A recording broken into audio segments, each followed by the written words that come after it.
পয়গম্বর সুলাইমান আলাইহিস সালাম একদিকে জগৎ বিখ্যাত একজন পয়গম্বর নবী, অন্যদিকে রাষ্ট্র পরিচালক, গোটা দুনিয়ার একজন পরিচালক। আল্লাহর কুদরতের সিংহাসন মদিনাতুল মুনাওয়ারা থেকে 9 মাইল উপরে সুলাইমান পয়গম্বরের সিংহাসন। মুলকে সাবা পেরিয়ে যাচ্ছে মদিনার উপর দিয়া।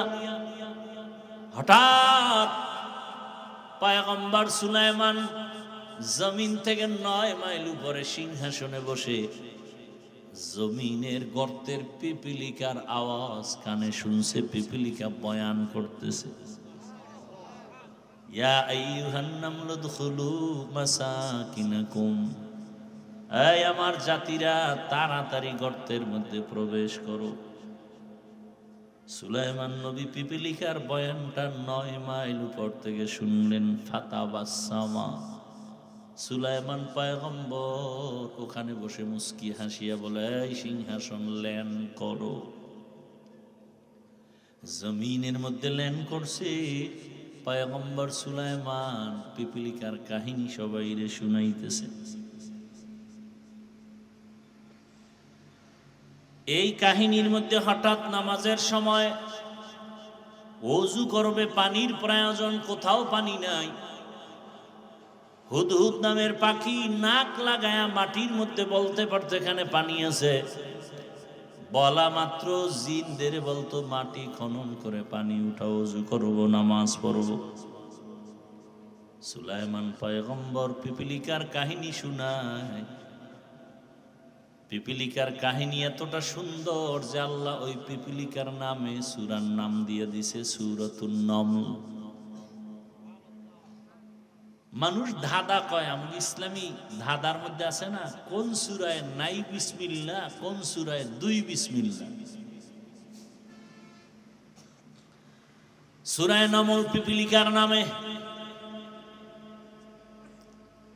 এবার নামাজের টাইম, হুদহুদ পানি দেখো কিন্তু হুদহুদ নাই। পাখিদের মধ্যে উপদেষ্টা হলো ঈগল পাখি। উপদেষ্টারে কয়, তোমার অধীনস্থ হুদহুদ গেল কোথায়? পানি দেখাবে, জিন দিয়ে পানি উঠাবো, ওযু করবো, নামাজ পড়বো। এদিক দিয়া হুদহুদ ফাঁকে দিয়া উপরে উঠা চলে গেছে। খোলা আকাশে ঘুরে ঘুরে দেখে তার আর একজন জাতি ভাই বহুদূর হুদহুদ নামের পাখি দেখা যায়।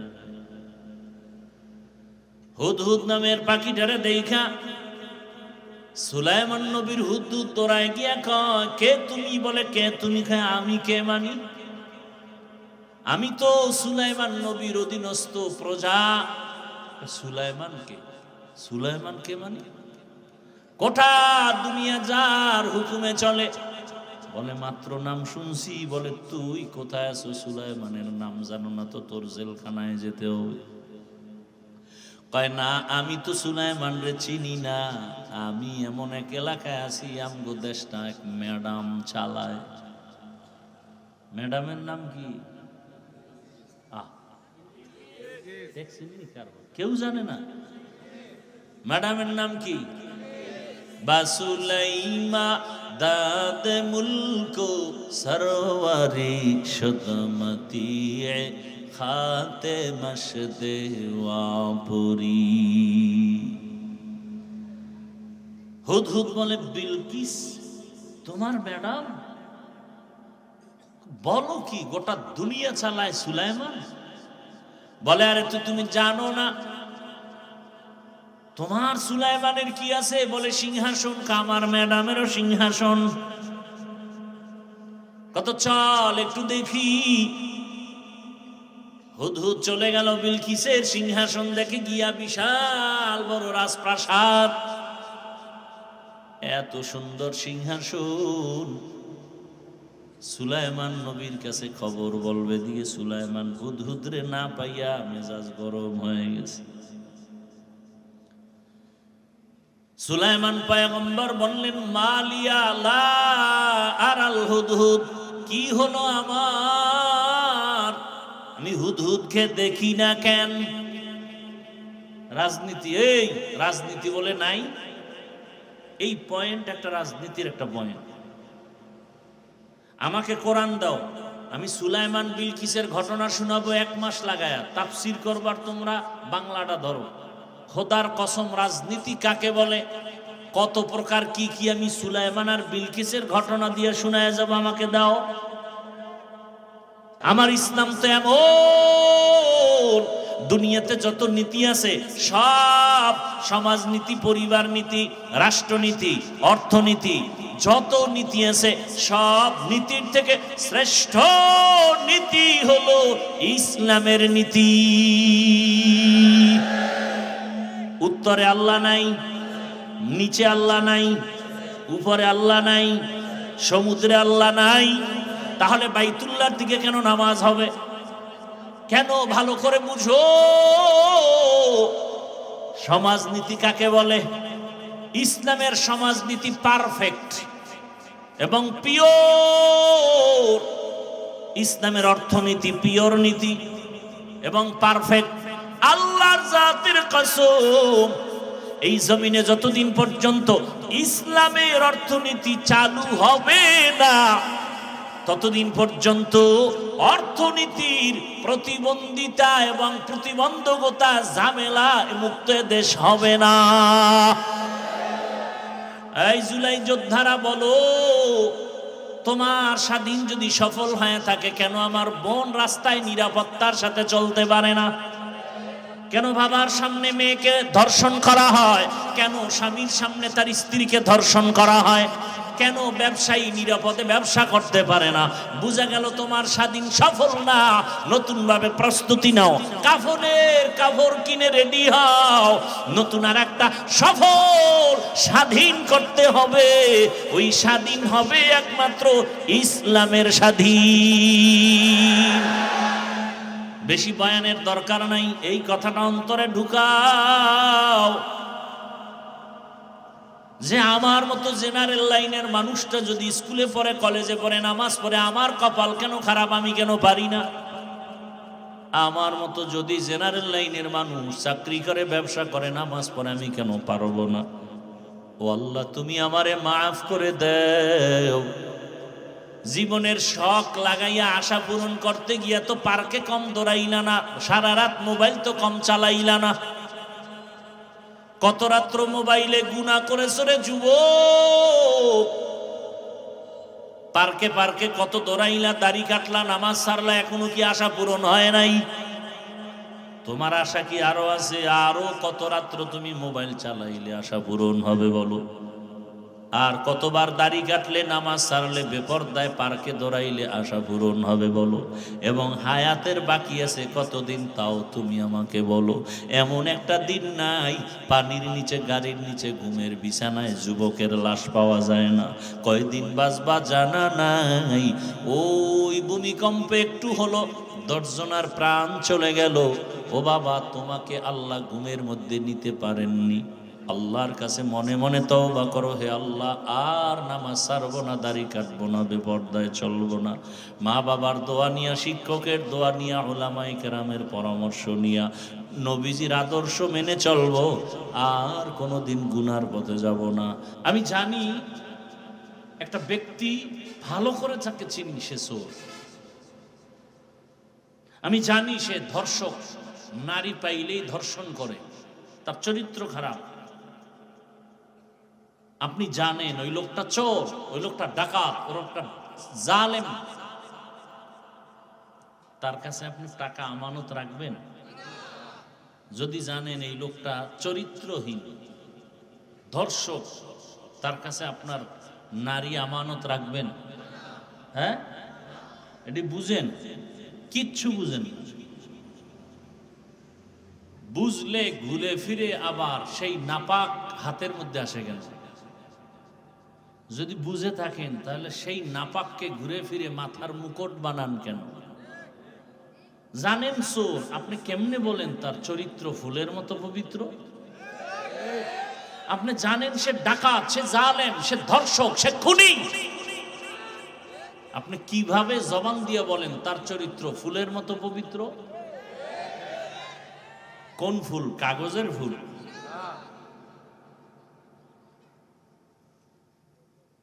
মানুষ কি এতটা বোকা হইতে পারে? হ্যাঁ, আপনি জানেন তার কাছে টাকা রাখলে খেয়ে ফেলবে আর ফেরত দিবে না, তাহলে আপনি জেনে শুনে তার কাছে টাকা আমানত রাখেন কেন? এরপর আপনি মাইকিং করবেন আমার টাকা চুরি হয়ে গেছে। জানেন বিড়ালে শুটকি খাইবে, বিড়ালের শুটকি দেখাইলেন কেন? বরং দেখায় না, আরো বয়ান দিছে, এই বিড়াল জানি তোর অভ্যাস ভালো না, এই শুটকি এখানে রাখছি 3 দিন, তোর খাওয়ান দাওয়ান আলাদা আছে, ওখানে গিয়ে খাবি। বিড়ালে কয় শুটকি যখন দেখছি যত জরিমানাও জুতার বাড়ি 10টা খামো, তা আগে শুটকি কি? আপনি বারবার দেখতেছেন যেই লোক জনগণের দায়িত্ব নিতে গেলেই সে চুরি করে, লোভ সামলাইতে পারে না, নিজের পেট ভরে না, সে জনগণের পেট ভরবে কিভাবে? নিজের সন্তান, নিজের স্ত্রী, নিজের আপনজন নিরাপদ না যার কাছে, আপনি নিরাপদ পাবেন কিভাবে তার কাছে? এজন্য বলি, দাবি করেন মুসলমান, আপনার আমার আল্লাহ এক, নবী এক, কোরআন এক, কাবা এক, ধর্ম এক, এরপর ইসলামটা জায়গা মতো মানেন না কেন? দুনিয়ার লোভে পড়ে গেছেন। কি লোভ? ভোটের আগের রাত্রে কিছু টাকা পাবেন, আর কিছু পাবেন? আর কিচ্ছু? ভোটের পরে আর কিছু পাবেন? ভোটের আগের রাতে কিছু টাকা পাবেন, আর এই যে কিছু কি জানি বলে চা পান খাওয়ানোর কিছু খরচ টরচ পাবেন, আর তার পাও যদি ধোয়া দিতে পারেন তাহলে হয়তো বা একটু চামচাগিরি সুযোগ পাবেন। এছাড়া আর কিছু পাবেন? হ্যাঁ, আবার যদি ভাগে কোনো দিন উল্টা পাল্টা হয়ে যায় তাহলে মাইনাস।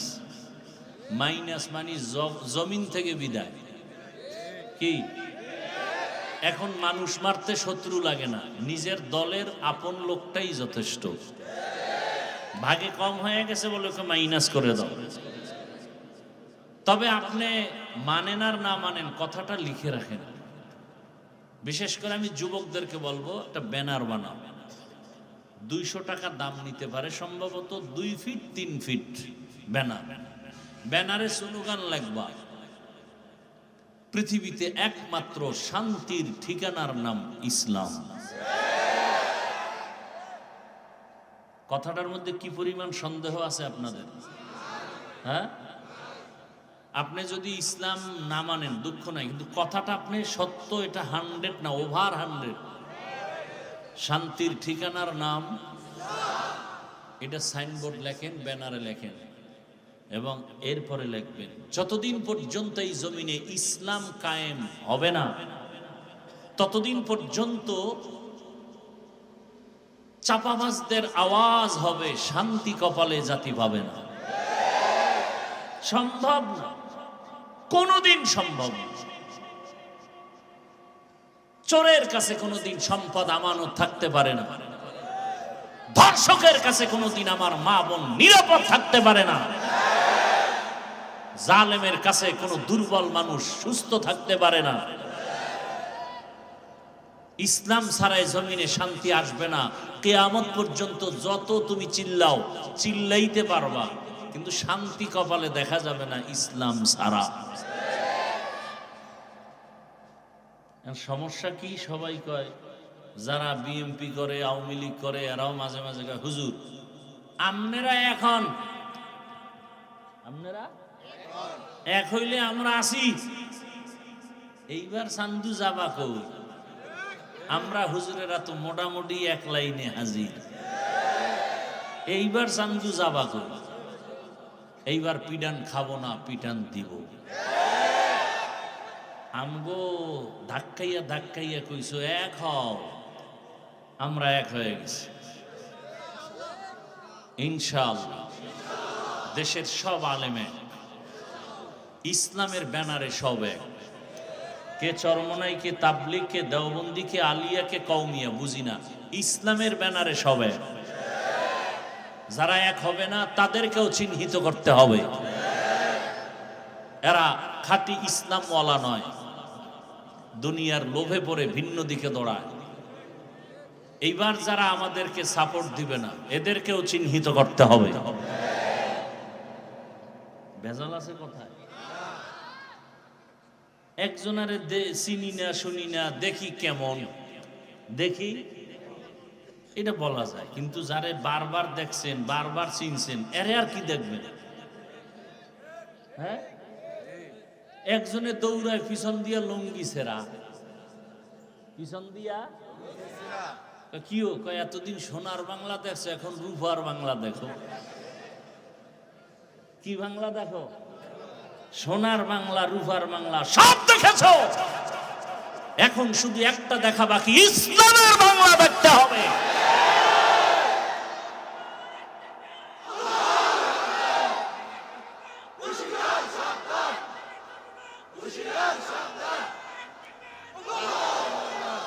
আচ্ছা, ইসলাম এবং কোরআন শরীফের মধ্যে কি রাষ্ট্রের বিষয় কোনো কথা আছে?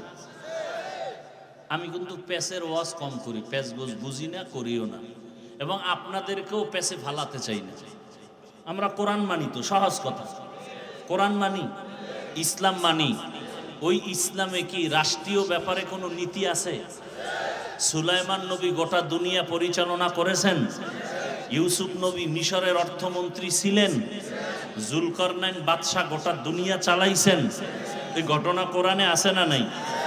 আপনার আমার রহমতের নবী মদিনার রাষ্ট্র চালাইছিলেন, আবু বকর, ওমর, ওসমান, আলী চালাইছেন।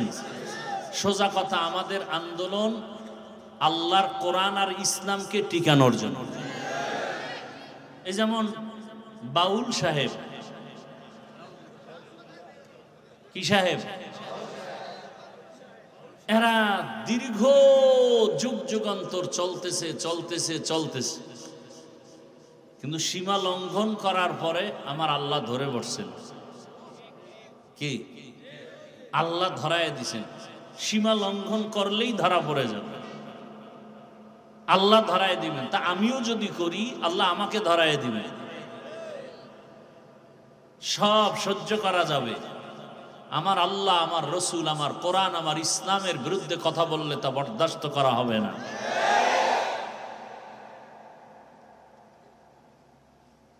আমরা ক্ষমতা চাই না। এই যে চেয়ার পাইছি না, এই চেয়ারের মূল্য কি কম নেই?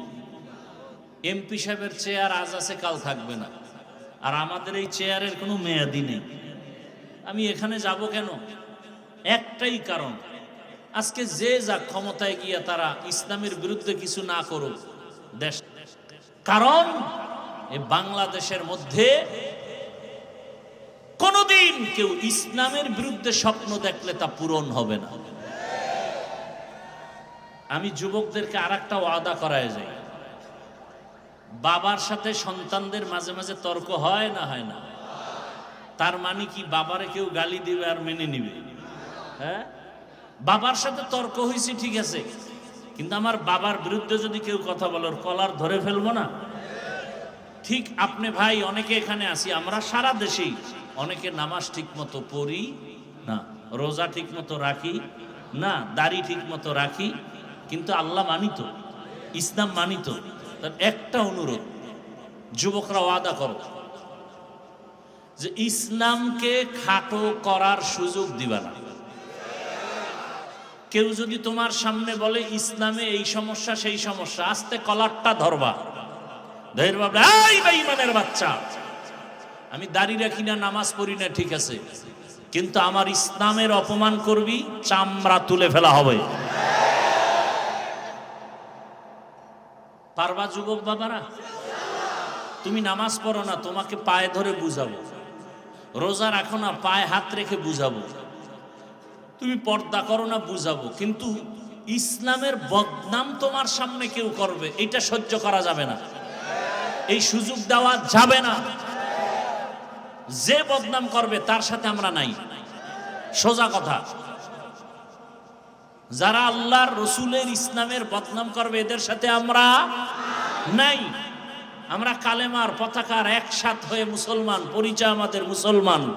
কালেমার ব্যানারে আমরা এক, কালেমার ব্যানারে আমরা এক।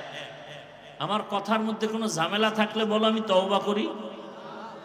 আমার আল্লাহর কোরআনে রাষ্ট্রের ব্যাপারে কোনো কিছু নাই, তাহলে কেন আপনি আমার আল্লাহর কোরআনটা রাষ্ট্রের ব্যাপারে আলাদা রাখবেন? ইসলামটাকে আলাদা রাখবেন?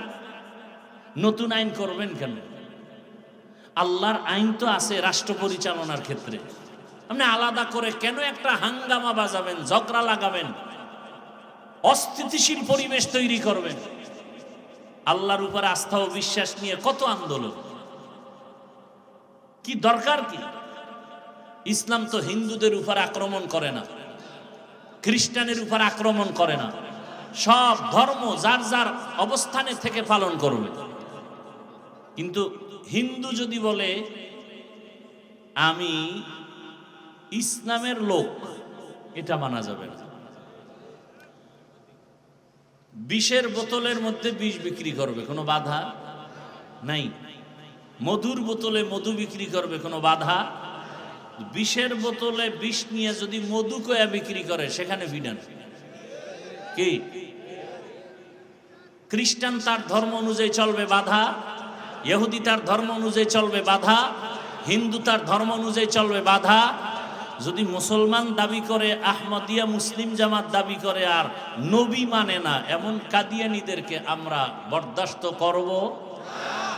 তুমি কাদিয়ানী হিসেবে থাকো, ইসলামের লেভেল লাগায় বদনাম করবে, সুযোগ দেওয়া যাবে? রাগ করছেন? আমি ইসলামী কোন দলের দায়িত্বশীল না, কিন্তু আমি ইসলামের পক্ষের মানুষ। আমি আল্লাহর কোরআনকে, ইসলামকে মাথার মুকুট মনে করে কথা বলতেছি। আপনাকে আমি বলি না আপনি চরমনাই যান, তাবলিগে যান, একবারও বলছি না। আপনাকে এটাই বলতে চাই, আপনি নামাজ ঠিক মতো পড়তে না পারলেও বুঝাবো, কিন্তু ইসলামের বদনাম করতে দিবেন না, হুঁশ থাকতে। এবং যে করবে তার সাথে আমাদের কোনো সম্পর্ক নেই। তাহলে এই সমস্ত সবকিছু আমরা জানি, আল্লাহ এক, নবী এক, কোরআন এক, কাবা এক, ধর্ম এক, এরপর আমরা উল্টা পাল্টা চলি কেন? দুনিয়ার লোভ। লোভ কয় প্রকার? সম্মানের চেয়ারের লোভ, সম্পদের লোভ, আর একটা হলো যৌবনের লোভ। কিসের লোভ? এই যুবক, তোমার মতো যুবক স্কুলে পড়ে, নামাজ পড়ে, আসেনি? তুমি কেন পারো না? কয় লোভ। কিসের লোভ? কয় যৌবনের লোভ। কিসের লোভ? তোমার মতো যুবক তাকায় দেখো, রাস্তায় গাড়ি চালায়, ড্রাইভারি করে, নামাজ পড়ে, তুমি কেন পারো না? একমাত্র তোমার ভেতরে কাজ করে লোভ। টাকার লোভে পড়ছো, ক্ষমতার লোভে পড়েছো, এই জন্য নামাজ পড়ার সময় নাই। ক্ষমতার লোভ তোমাকে নামাজ থেকে আলাদা করেছে। টাকার লোভে পড়েছো, এ কারণে তুমি হক কথা বলো না, হক পথে চলো না।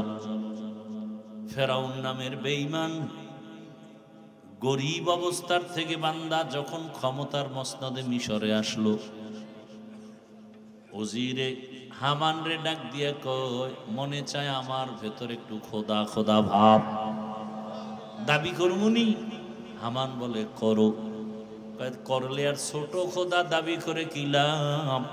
বড় খোদা দাবি করি, আনা রব্বুকুমুল আ'লা। আমি শুধু খোদা না, সব থেকে বড় খোদা। ওই ফেরাউনের লাশটা পর্যন্ত মশা মাছি মাটি গ্রহণ করে নাই। ওই ফেরাউনের ঘরের মধ্যেই তার স্ত্রীর নাম কি? আসিয়ারে আমার আল্লাহ এমন ভাবে কবুল করেছেন, রহমতের নবী বলেন কিয়ামতের ময়দানে জান্নাতের মধ্যে আমি মুহাম্মদের সাথে আসিয়ার বিবাহ হবে। আরো আস্তে করে বল।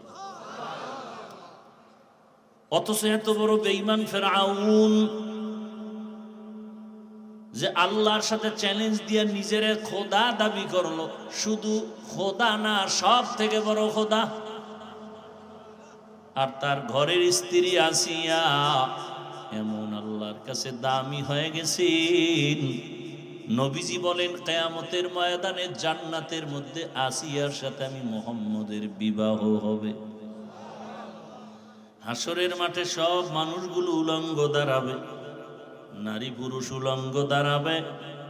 সূর্যের গরমে মাটির জমিন তামা হয়ে যাবে। জাহান্নামের আওয়াজ, নবীরা পর্যন্ত কান্না শুরু করবেন। ওই কঠিন সময় জান্নাতের 8টা দরজা খুলিয়া 8 জন ফেরেশতা 4 জন নারীদের ডাকবেন, আসেন জান্নাতের মেহমান খানায়, কোনো হিসাব লাগবে না। কয়জন? 4 জন নারীরে ডাকবেন,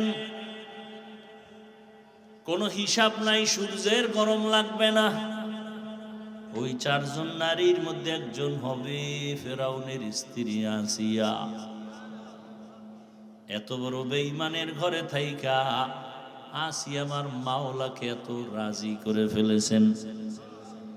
মাওলাকে চেনার একটা সূত্র লাগে।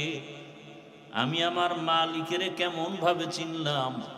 আমার বাবা আল্লাহর মোহাব্বতের বন্ধনে আবদ্ধ, অথবা আপনি বাবাও আল্লাহর পথে নাই, সন্তান আল্লাহর পথে আসছেন কেন? বলে একজন আলেমের সোহবত পেয়েছে, একজন তাবলীগওয়ালার বয়ান শুনছে, বহু ডাকাত পর্যন্ত নামাজি হয়ে গেছে। এত বড় বেঈমানের ঘরে, ফেরাউনের ঘরে আসিয়া কেমনে আমার মাওলার আশেকা হয়ে গেল? একমাত্র কারণ মুসা নবীর সোহবত পেয়েছে। মুসা নবী দুনিয়াতে আসবে, ফেরাউন স্বপ্ন দেখা পাগল হয়ে গেল। বলে এই মুসাকে আসতে দেওয়া হবে না, আমার খোদাগিরি নষ্ট করে ফেলবে। মুসা যেন দুনিয়াতে না আসে অ্যালার্ট জারি করে দিল, দুনিয়ার কোন নারীর গর্ভে বাচ্চা আসলে, ছেলে হলেই হত্যা করে ফেলো। কিন্তু আমার মালিকের সিদ্ধান্ত, এই বেঈমান আমি মুসারে পাঠাবো, তোর ঘরে রাইখা বড় বানায়া তোরে সোজা করব। বান্দা চাইলে কিছু হয় না, আমার আল্লাহ চাইলে সব হয়। কাদের কুদরত দারি বর কামাল, আন্তা রব্বি আন্তা হাসবি যুল জালাল, তুহি কাদের জলিলুল্লাহ জাহাদার, বহর হালে তুহি মেরা নিগাহদার। ওই ফেরাউনের ঘরে আসিয়া তো দামি হয়ে গেল মুসা নবীর সোহবত। মুসা নবীর একটু সোহবত লাগছে, আল্লাহ পাক জান্নাতের দরজার জন্য তাকে কবুল করে ফেলেছেন। সালেহ আলাইহিস সালাম একজন নবী, তার সোহবত পাইছে একটা উটনি। আল্লাহর কোরআনে ঘটনা আছে, রহমতের নবী বলেন সালেহ আলাইহিস সালামের যুগের উটনি। কওমের লোকেরা এত বাঁকা, নবী সালেহ যখন দাওয়াত দিতেছে পাহাড়ের পার্শ্বে গিয়া সবাই এক জায়গায় করলো, বলে তোমার মালিকের কিছু কুদরত দেখাও। কি দেখতে চাও? বলে পাহাড়ের পাথরের পাহাড় থেকে একটা উটনি বের করে দেখাও। এতটা তেরা বাঁকা, এত উদ্ভট প্রশ্ন যেগুলো অসম্ভব। সালেহ আলাইহিস সালাম রব্বে কারীমের দরবারে দোয়া করলেন, হে মালিক, আমার কওমের লোকেরা তোমারে আল্লাহ বলে মানতে চায়, তবে তুমি আল্লাহ যে এত ক্ষমতাওয়ালা একটা কুদরত দেখতে চায়, পাথরের পাহাড় থেকে একটা উটনি বের করে দেখাও। সালেহ নবী দোয়া করা মাত্র পাহাড়, 2টা পাহাড় বড় বড়, ওই 2 পাহাড়ের মাঝখান থেকে একটা উটনি বের হইয়া হাঁটতে হাঁটতে নবীর সামনে হাজির হয়ে গেছে। আল্লাহ শব্দ তার ব্যাপারে বলছেন নাকাতুল্লাহ, আমি আল্লাহর উটনি। শুধু উটনি আসে নাই, গর্ভে বাচ্চা। ইরাকের বর্ডার, সৌদি আরবের শেষ জায়গার নাম আল উলা, দেখতে গেছিলাম। সে এক রমজানে মদিনাতুল মুনাওয়ারা থেকে না মক্কা থেকে সাহারি খাইয়া বের হইলাম। দীর্ঘ সময় পাড়ি দিয়া সেখানে গেলাম গাড়ি টেনে। উটনিও আসছে, উটনির পেটে বাচ্চা, বাচ্চা এসে প্রসব করছে। কিন্তু এত বড় বেঈমান সালেহ আলাইহিস সালামের উম্মতেরা আল্লাহকে আর মানে না, নবীরও মানে না, কালেমাও পড়ে নাই। আল্লাহ কয় অন্যায় করার সীমা আছে, সীমা লঙ্ঘন করে ফেলেছে, এখন আর আমি বরদাস্ত করব না। হঠাৎ একটা গাইবি আওয়াজ আসছে, আওয়াজ বিকট একটা আওয়াজ। আওয়াজটা আসছে দুই পাহাড়ের মাঝখানে। ওই আওয়াজে আইসা কওমের সব লোকের কান বন্ধ, সব জাগাত মরে গেছে। কিয়ামতের আগে এরকম ইসরাফিলের আওয়াজ আসবে, সিংহা নিয়ে দাঁড়ানো, ফুৎকার দিবে। আর এই জিন্দা মানুষগুলো হঠাৎ একটা আওয়াজ শুনবে, কঠিন বাড়তেছে, আওয়াজ খালি বাড়তেছে, বাড়তে বাড়তে কান শেষ হয়ে যাবে, মাথা নষ্ট হয়ে যাবে। মানুষগুলো স্ট্রোক করা রোগীর মতো, নেশাগ্রস্তের মতো হেলবে দুলবে, আস্তে বেহুশ হয়ে পড়ে যাবে। সমস্ত জিন্দা মানুষগুলো জাগায় মরে যাবে। দীর্ঘ 40 বছর বৃষ্টি হবে লাগাতার। বৃষ্টির মধ্যে পুরা দুনিয়া সাফ, পুরা জমিন সমান, সমতল ভূমি, চেটিয়াল ময়দান, কিচ্ছু থাকবে না, জমিন পুরা খালি। আবার ফুৎকার দিবেন। এইবার সব মৃত্যু লাশগুলোর মধ্যে রুহ চলে আসবে। এরপরে সব দাঁড়ায় যাবে, হাসরের মাঠ শুরু হয়ে গেছে। জমিনটা হবে হাসরের মাঠ। মক্কার পার্শ্বে আরাফার ময়দান হবে, আল্লাহর স্টেজ, বিচারালয়, আদালত। অথবা সিরিয়ার জমিন হবে আল্লাহর বিচারালয়, আদালত। ওই সালেহ আলাইহিস সালামের সাথে উটনির সোহবত আছে, তো সালেহ আলাইহিস সালামের বরকতে রহমতের নবী বলছেন ওই উটনি জান্নাতে যাবে। উটনি জান্নাতে যাওয়ার কাম কি? কোনো ফায়দা নাই। যাবে কেন? আল্লাহ দেখায় সৎসঙ্গে। বলেন না কেন? আপনাদের কষ্ট হইতেছে। সৎসঙ্গে স্বর্গবাস। পয়গম্বর সুলাইমান আলাইহিস সালাম একদিকে জগৎ বিখ্যাত একজন পয়গম্বর নবী, অন্যদিকে রাষ্ট্র পরিচালক, গোটা দুনিয়ার একজন পরিচালক। আল্লাহর কুদরতের সিংহাসন মদিনাতুল মুনাওয়ারা থেকে 9 মাইল উপরে সুলাইমান পয়গম্বরের সিংহাসন। মুলকে সাবা পেরিয়ে যাচ্ছে মদিনার উপর দিয়া। হঠাৎ পয়গম্বর সুলাইমান জমিন থেকে 9 মাইল উপরে সিংহাসনে বসে জমিনের গর্তের পিপিলিকার আওয়াজ কানে শুনছে। পিপিলিকা বয়ান করতেছে,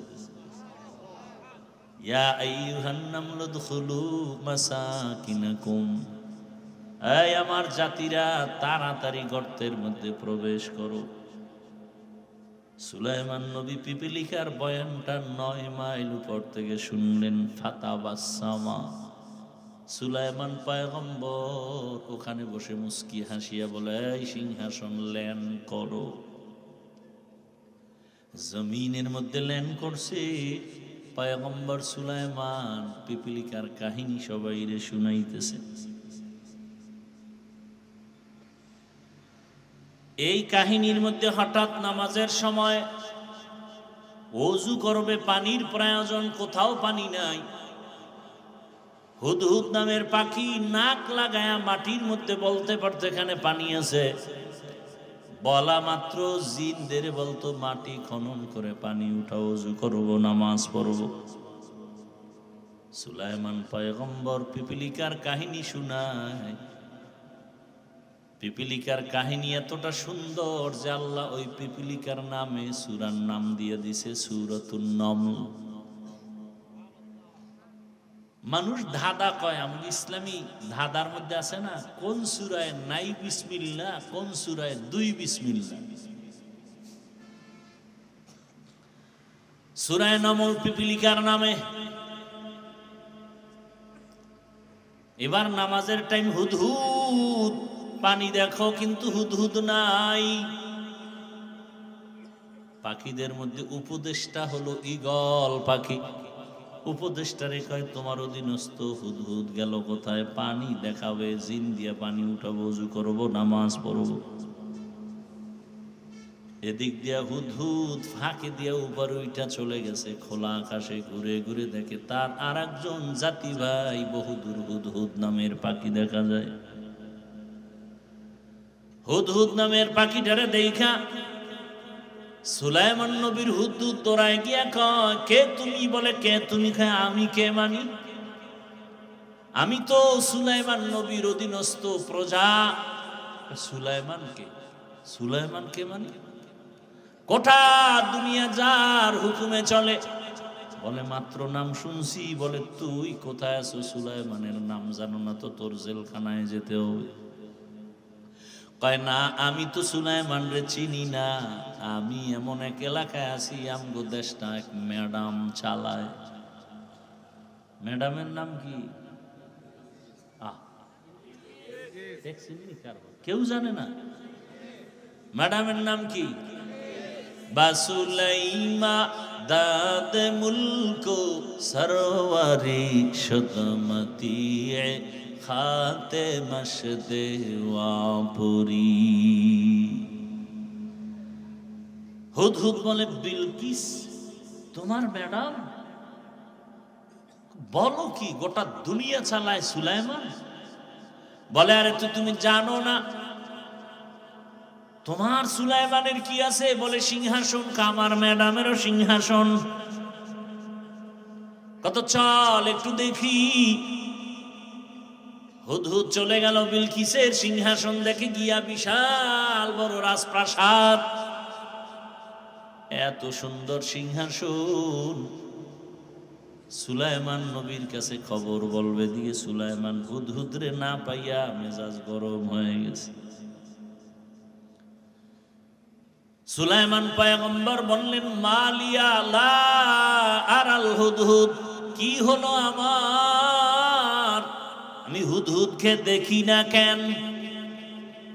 রাজনীতি, এই রাজনীতি বলে নাই। এই পয়েন্ট একটা রাজনীতির একটা পয়েন্ট।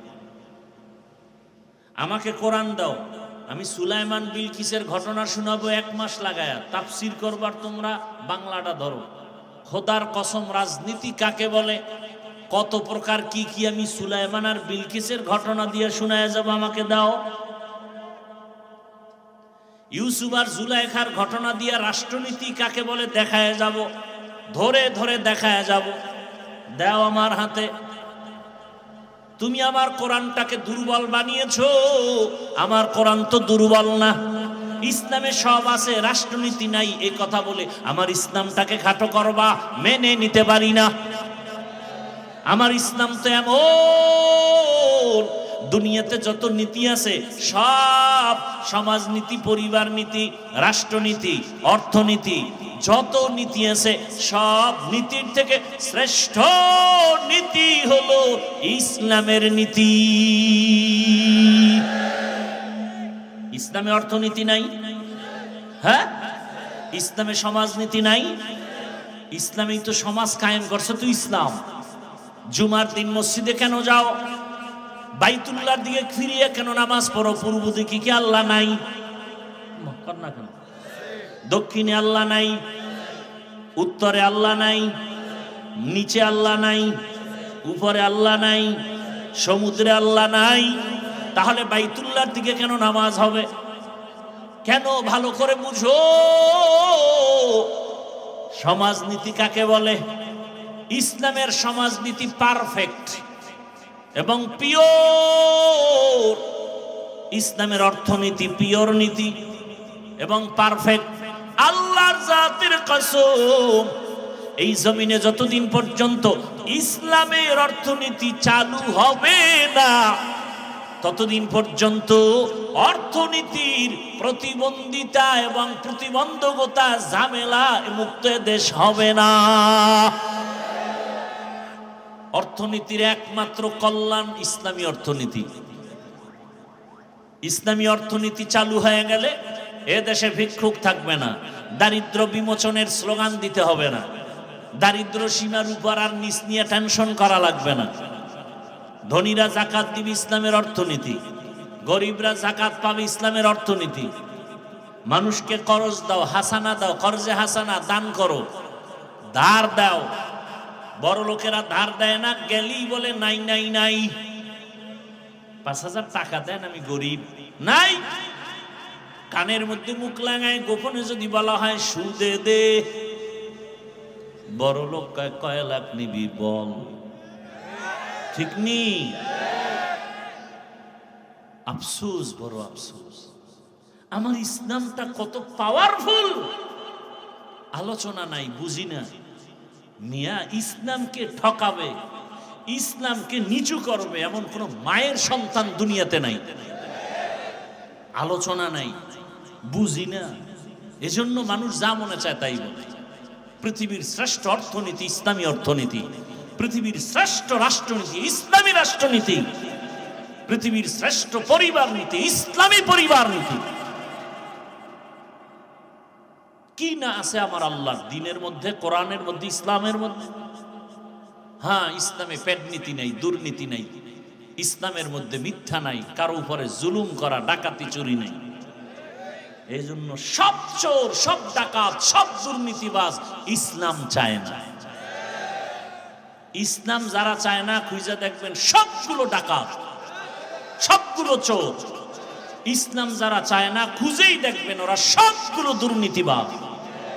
কারণ জানি ইসলাম আসলে চুরি করা যাবে না, ইসলাম আসলে দুর্নীতি করা যাবে না। এজন্য চোর ডাকাতের মাথা গরম, ইসলাম আসতে দেওয়া যাবে না। হ্যাঁ, রাতের আলো, চাঁদের আলো দেখলে খুশি ব্যবসায়ীরা, না চোরে খুশি নি। চোরে খালি তসবিহ লয়ে দোয়া এনুস পরে আল্লাহ, জীবনে চাঁদ না উঠত, ঠিক নি? জিন্দেগি মে বন্দেগি তু করনা হে,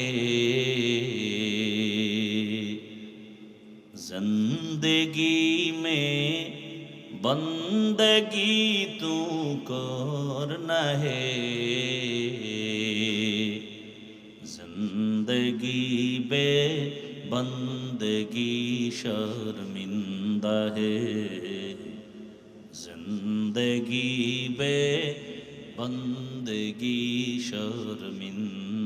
আমাদের ঈমান এত দুর্বল যে আমরা কোরআন হাদিসের কথা বলি, আপনি মানতে পারেন না, একটা আফসোস থাকবে না? তা তো নাই, বরং কইলাম কেন মাথা গরম হয়ে গেছে। এত বড় নিমক হারাম, কইলাম কেন, হে ওইটা মানতে পারে না। তা আপনি মানতে পারেন না ভিন্ন, কিন্তু আপনি আফসোস করবেন যে আরে হুজুরে তো ঠিকই বললো, আমি তো মানতে পারি না। এটা আফসোস। আফসোস না করে উল্টা বিরোধিতা করে। দেখেন, আমি যে বয়ানগুলো করলাম কোন দলের পক্ষ নিয়ে করছি? হ্যাঁ, ইসলামের পক্ষে বলছি। কথা বলেন না? ঠিকই এইভাবে কথাগুলো যদি আগামী শুক্রবার কোন জুমার খতিব সাহেব মসজিদে চালু করে, যে হাফিজ ভাইয়ের মতো একটা ধাক্কা দিয়ে দেখি, কমিটি বলবে 1 মাসের ছুটি। কথা ঠিক নেই? কেন বলে শিয়ালের হাতে মুরগি আমানত। কার হাতে? শিয়ালের হাতে মুরগি আমানত কয়দিন থাকে? 3 দিন। শিয়ালের কাছে মুরগি আমানত দিলে যা হয়, দুর্নীতিবাজ, চাঁদাবাজ, ঘুষখোর, মদখোর এদের হাতে মাদ্রাসা মসজিদ আর ধর্মের চাবি দিলে তাই হবে। दुनिया में हो दुनिया का तलबगार ना हो, बाजार से गुजर हो खरीदार ना हो। ये दुनिया एक मिसले कागज़ फूल है, ये दुनिया एक मिसले कागज़ फूल है। जिंदगी में बंदगी तू करना है, जिंदगी बे बंदगी शर्मिंदा है, जिंदगी बे बंदगी शर्मिंदा है। ए लंगिर भितरे गोबर लागছে, गोबर गोबर চিনেননি? লঙ্গির ভেতরে গোবর লাগার পরে পাক না না পাক? পাক করার জন্য কি লাগবে বলেন না কেন? আন্দাজে একটা বলেন, কি লাগবে? পানি লাগবে। কি লাগবে? এখনো অচেনা পথ। লঙ্গির ভিতরে গোবর লাগছে, পানি কই পাই খুঁজতে খুঁজতে আধা ঘন্টায় পানি নাই, ঘাম বয়ে বয়ে জিমাইতেছে। একজনে কয়, ভাই তুমি এত পরেশান কেন? কয় লঙ্গির ভিতরে গোবর লাগছে, পানি পাই না। কয় তুমি কি পাগল নাকি? তোমার কাছেই তো পানি মজুদ। কি তোমার কাছেই তো স্পেশাল পানি আছে, নাম কি? পেশাব। ওই পানি দিয়ে ধুয়ে নাও। আহা, মগা তুই আধা ঘন্টা আগে কইছিলি, আধা ঘন্টা আগে যদি বুদ্ধি দিতি এত পরেশান কেন হইলাম? ওই বোকা প্রস্রাব দিয়া লঙ্গির গোবরটা যখন ধুয়ে ফেলছে, পবিত্র হলো কি হইছে? বরং নাপাক আরো সরায় গেল। আমার ঘরটা নাপাক, আমার এই নিমসার এলাকা নাপাক, ময়লা। এখন যদি আমি একজন চরিত্রহীন ঘুষখোর মদ খাইয়া টাল হয়ে থাকে, মদ পান করে রাতের বেলা বউরে মা কয়, এমন একজন চরিত্রহীন দুর্নীতিবাজের যদি কামগো নিমসারটারে পবিত্র বানায় দাও, তাহলে পবিত্র হবে না, নিমসার আরো আরো নাপাক হয়ে যাবে। তুকু যাও সুন্নত মদ কো জাপা মোহাম্মদ কৈবুয়াদ নিসবতুনা মান আহাব্বা সুন্নতি কৌলে রসুল মজদায়ে কা নামাই হাম কুন কবুল। এ জুলাই যোদ্ধারা, পরাজিত সৈনিক, স্বাধীন করেছো, স্বাধীন চাপাবাজি করো না। তোমার স্বাধীন সফল হলে কেন এখন আমার মা ধর্ষিতা হয়? জবাব দাও। এই জুলাই যোদ্ধারা বলো, তোমার স্বাধীন যদি সফল হয়ে থাকে, কেন আমার বোন রাস্তায় নিরাপত্তার সাথে চলতে পারে না? কেন বাবার সামনে মেয়েকে ধর্ষণ করা হয়? কেন স্বামীর সামনে তার স্ত্রীকে ধর্ষণ করা হয়? কেন ব্যবসায়ী নিরাপদে ব্যবসা করতে পারে না? বুঝা গেল তোমার স্বাধীন সফল না। নতুন ভাবে প্রস্তুতি নাও, কাফনের কাপড় কিনে রেডি হও, নতুন আর একটা সফল স্বাধীন করতে হবে। ওই স্বাধীন হবে একমাত্র ইসলামের স্বাধীন। রেডি হয়ে যাও, আর বেশি বেশি বিড়ি টানো,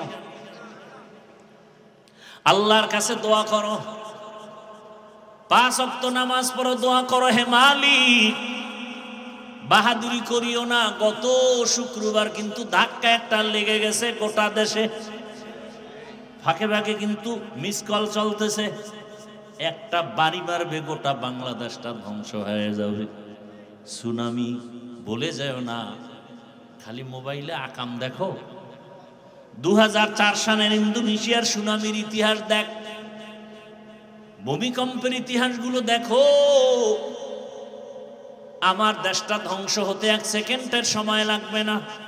রাতের বেলা ঘুমাইবা, ঘুমের মধ্যে দেখবা সমুদ্রের মাঝখানে হাবুডুবু খাইতেছো। শরীয়তপুর জেলার মধ্যে নড়িয়া থানা, হঠাৎ করে একটা গ্রাম মাটির পানির মধ্যে ডুবে গেছে, মাটি বাড়ি শুদ্ধা। আমার মাওলা যদি একটু অর্ডার করে, সাথে সাথে একটা বাড়ি মারবে, 5.7 না একটু যদি বাড়তি হয়ে যায়, বা ওইটাই যদি আরেকটু সেকেন্ড বাড়ায় দেয়, 13 সেকেন্ডের জায়গায় যদি 20 সেকেন্ড হয়ে যায়, আল্লাহ বুঝায় দিলেন ধাক্কা দিয়া, এই নাস্তিকের দল, বাহাদুরি করিস না, জমিন আমি আল্লাহ, এ জমিনে বাহাদুরি করবে একমাত্র আল্লাহ, আর কেউ না। পয়গম্বর সুলাইমান, মনে আসেনি? পয়গম্বর সুলাইমান হুদহুদরে না পাইয়া যে শব্দটা বললেন, এটা রাজনীতি।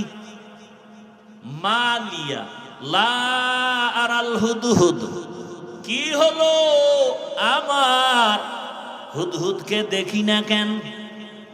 আর আমরা কি করি? কি হলো সভাপতির মসজিদে আসলো না কেন? কি হলো এলাকাবাসীর মসজিদে আসে না কেন? সুলাইমান শিখায় দিলেন, না না, নিজের দিকে তাকায় বলো, আমার কি হলো যে হুদহুদ আমার থেকে চলে গেল? আমার কোন দোষের কারণে ময়দানে শ্রোতা নাই? আমার কোন অপরাধের কারণে মুসল্লি মসজিদে নাই? আমার কোন অপরাধের কারণে মাদ্রাসায় ছাত্র নাই? আমার কোন অপরাধের কারণে এলাকায় ভূমিকম্প হয়? আমার কোন অন্যায়ের কারণে আমার শিশু বাচ্চা কেন জ্বরে ভুগতেছে? আমার কি হলো? আমার কি হলো? আমার স্ত্রী কেন অসুস্থ কষ্ট পায়? আমার কি হলো? আমার কোন গুনার কারণে আল্লাহ বেজার?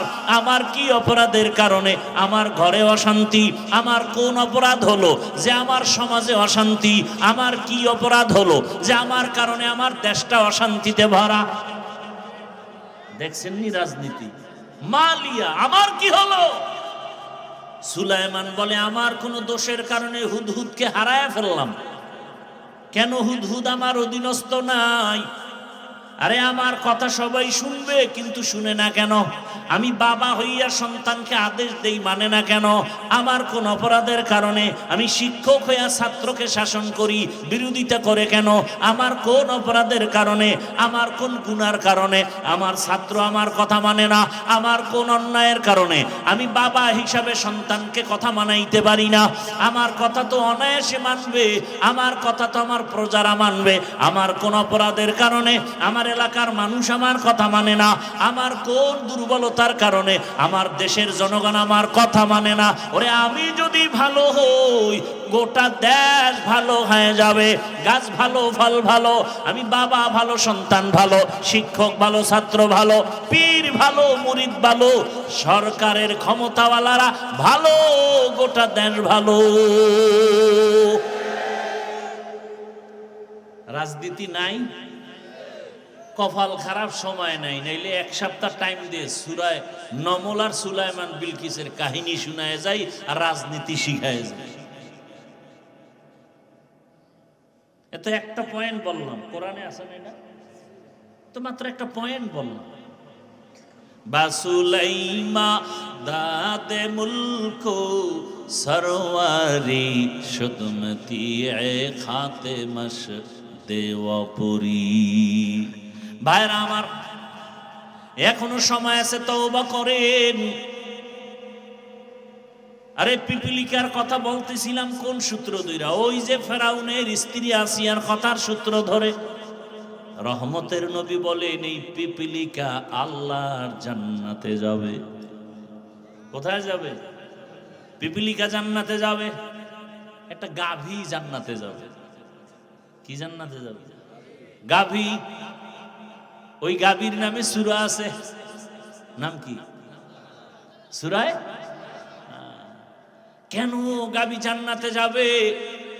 বলে সূত্র কি বলে, মুসা নবীর সাথে সোহবত, সোহবতে সালেহ তোরা সালেহ কুনা, সোহবতে তালেহ তোরা তালেহ কুনা তেগ জামানা, সোহবতে বা আউলিয়া বেহতেরা সদ সালা তাআত বেরিয়া। ভাইরা আমার, গাভী জান্নাতে যাবে, মুসা নবীর সাথে সম্পর্ক। আল্লাহ পাক বলেন, দুনিয়ার মায়া অন্তর থেকে দূর করিয়া আখিরাতের মায়া সম্বল সঞ্চয় করো, মায়া জমাও। বাল তুসিরুনাল হায়াতাদ দুনিয়া ওয়াল আখিরাতু খায়রু ওয়া আবকা। দুনিয়াটা কিছুই না, বিউটি পার্লারের মতো সৌন্দর্য। রৌদ্র লাগলে নাই কি, বিউটি পার্লারে গিয়া জাম কালাও সানমিয়া হয়ে গেছে, কিন্তু একটু পানি লাগলে শেষ। এই ছবিতে দেখা পাগল হয়ে গেছে না? মোবাইলে তো কালা মানুষের সাদা বানায়, এটা আর এক বিউটি পার্লার। দেখা পাগল হয়ে গেছে। এই ডানা কাটা পরি না নিয়ে মরবো না, মরলে এক রশিতে। কাছে আসার পর দেখে পুরা চেহারার ভেতরে বরণে ভরা। এখন কামাইন কেসি বা আটকে গেছে, উভয় কি? এইবার কয় না, সুযোগ তো আছে, চার বিয়া একটা নাইলে ঠকজি, আরো তিনটার দরজা খোলা। কি মাসনা ওয়া সুলাসা ওয়া রুবা। হায় হায়, এরে আমার কলিজার যুবক, দুনিয়ার মায়া অন্তর থেকে দূর করে দাও। তুমি স্কুলে পড়ো, কলেজে পড়ো, চাকরি করো, ব্যবসা করো, ডাক্তার হও, ইঞ্জিনিয়ার হও, প্রফেসর হও। আমি দিল খুলে দোয়া করি তুমি ডাক্তার হও, ইঞ্জিনিয়ার হও, প্রফেসর হও, এসপি হও, ডিসি হও, ওসি হও, বড় ব্যবসায়ী হও, চাকরিজীবী হও। তবে একটা ছোট দাবি, বেয়াদব হইও না। তোমার ব্যবহারে যেন কোনোদিন আলেম কষ্ট না পায়, তোমার আচরণে যেন আমার আল্লাহ কষ্ট না পান, তোমার কোনো আচরণে যেন আমার রসুল কষ্ট না পায়, তোমার কোনো আচরণে যেন মা বাবা কষ্ট না পায়, তোমার আচরণে যেন কখনো কোনো শিক্ষক কষ্ট না পায়। কারণ মা বাবার কষ্ট তোমার জন্য কপাল পোড়ার বরদোয়া, শিক্ষকের মনে কষ্ট তোমার জন্য বরদোয়া। অন্তরে কষ্ট আসার পর একটা নিঃশ্বাস ফেললে তোর জিন্দেগি বরবাদ। মা যদি সন্তানের কথায় কষ্ট পেয়ে, আচরণে কষ্ট পেয়ে, নিঃশ্বাস ফেলে সন্তানের জীবন ধ্বংস। একজন শিক্ষক ছাত্রীর উপরে কথায় কষ্ট পেয়ে নিঃশ্বাস ফেললে জীবন ধ্বংস হয়ে যাবে। ওলামায়ে কেরাম যদি কষ্ট পায়, নিঃশ্বাস ফেলে জাতির কপাল পুড়ে যাবে। অতএব বাবা, তুমি স্কুলে পড়ো, কলেজে পড়ো, চাকরি করো, ডাক্তারি পড়ো, ইঞ্জিনিয়ারিং পড়ো, বাধা নেই। আদো বলা ডাক্তার হও, ইঞ্জিনিয়ার হও, প্রফেসর হও। ওরে তোমার মতো কত সন্তান doctor, engineer, professor, RAB, army, police, BDR, OC, DC, SP 5 ওয়াক্ত নামাজ পড়ে নাই। বেশি বয়ানের দরকার নাই, এই কথাটা অন্তরে ঢুকাও যে আমার মতো জেনারেল লাইনের মানুষটা যদি স্কুলে পড়ে, কলেজে পড়ে, নামাজ পড়ে, আমার কপাল কেন খারাপ, আমি কেন পারি না? আমার মতো যদি জেনারেল লাইনের মানুষ চাকরি করে, ব্যবসা করে, নামাজ পড়ে, আমি কেন পারবো না? ও আল্লাহ, তুমি আমারে মাফ করে দেও। জীবনের শখ লাগাইয়া আশা পূরণ করতে গিয়া তো পার্কে কম দৌড়াইলা না, সারা রাত মোবাইল তো কম চালাইলা না। কত রাত্র মোবাইলে গুনাহ করেছ রে যুবক। পার্কে পার্কে কত দৌড়াইলা, দাড়ি কাটলা, নামাজ ছাড়লা, এখনো কি আশা পূরণ হয় নাই? তোমার আশা কি আরো আছে? আরো কত রাত্র তুমি মোবাইল চালাইলে আশা পূরণ হবে বলো? আর কতবার দাড়ি কাটলে, নামাজ ছাড়লে, বেপরদায় পার্কে দৌড়াইলে আশা পূরণ হবে বলো? এবং হায়াতের বাকি আছে কতদিন তাও তুমি আমাকে বলো। এমন একটা দিন নাই পানির নিচে, গাড়ির নিচে, ঘুমের বিছানায় যুবকের লাশ পাওয়া যায় না। কয়দিন বাঁচবা জানা নাই। ওই ভূমিকম্পে একটু হলো 10 জনার প্রাণ চলে গেল। ও বাবা, তোমাকে আল্লাহ ঘুমের মধ্যে নিতে পারেননি? ঘুমের মধ্যে মরে না কেউ। তুমি যদি চিন্তা করো তাহলে গানের তার কেমনে কানে লাগাও? যদি ভয় করতে যদি এই ঘুমে আমি মরি, অনুনয় বিনয় করে বলবো এখনো তওবা করো, ফিরে আসো আল্লাহর কাছে, মনে মনে তওবা করো, হে আল্লাহ আর নামাজ ছাড়বো না, দাড়ি কাটবো না, বেপরদায় চলবো না। মা বাবার দোয়া নিয়া, শিক্ষকের দোয়া নিয়া, উলামায়ে কেরামের পরামর্শ নিয়া, নবীজির আদর্শ মেনে চলবো, আর কোনোদিন গুনার পথে যাব না। আল্লাহ আমাদের সবাইকে তওবাওয়ালা জীবন দান করেন, আমিন। আলহামদুলিল্লাহি রাব্বিল আলামিন। والصلاة والسلام على سيد الأنبياء والمرسلين وعلى آله وأصحابه أجمعين يا أرحم الراحمين يا أرحم الراحمين يا أرحم الراحمين رب ارحمهما كما ربياني صغيرا اللهم إنك عفو كريم تحب العفو فاعف عنا اللهم إنا نسألك رضاك والجنة ونعوذ بك من سخطك والنار اللهم إنا نعوذ بك من البرص والجنون والجذام وسيء الأسقام رب العالمين গুনার বোঝা নিয়ে আপনার দরওয়াজায় আমরা হাজির। মেহেরবানি করে আমাদের জীবনের সব গুনাহগুলো মাফ করে দেন আল্লাহ। আয় আল্লাহ, মাহফিল